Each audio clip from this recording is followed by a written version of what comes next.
Nixon became president in 1969. I remember that I was part of the group covering the inaugural, interviewing people about how they were reacting to the inaugural speech.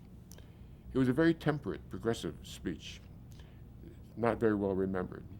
That was a speech where he told about having seen during the campaign a young woman in a crowd in an Ohio rally holding up a sign that said, "Bring us together." And he said, "I remember that, and that is my mission, is to bring us together." We were talking then about a nation divided by the Vietnam War, by civil rights, by white backlash against civil rights, and he was saying that he wanted to bring us together. And he did some fine things, which I was very glad to report. He started the EPA, Environmental Protection Agency. People don't remember that. He promised to end hunger in America and began to work on getting food stamp programs in all the counties that didn't have food stamp programs. And then, of course, the great breakthrough to communist China by a guy who was supposed to be a Republican conservative, it was a quite historic moment. And all this was fine during the early years. I think something happened to him as he began to approach 1972 and re-election. Another side of him appeared that I didn't see very clearly then, although in retrospect, having spent a lot of time studying it, I now realize what it was. He had a paranoid side to him. And the paranoid side saw enemies.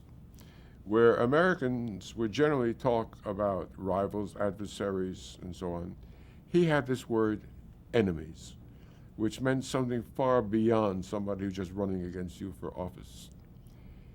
And so he began doing these quite weird things, like putting a group of people in the White House called the White House Plumbers, who were his own little police force, wiretaps, enemies lists, an FBI investigation of me.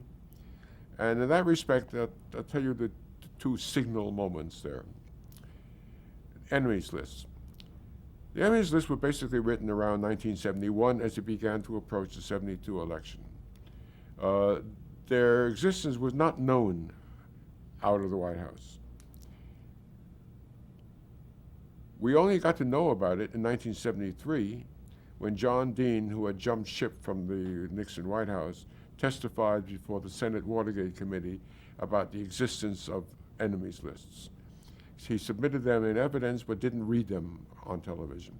We, with the other networks, were gavel to gavel covering these hearings. I was outside, along with Douglas Kiker of NBC and Sam Donaldson of ABC, each talking into his own camera, talking about these enemies lists, but we didn't have any names. And I could hear in my ear from my producer back at CBS, get names, who, what? And eventually, as we were talking, somebody came up and handed each of us a list. I was on the air live. I didn't have time to look at this document before I started reading it live.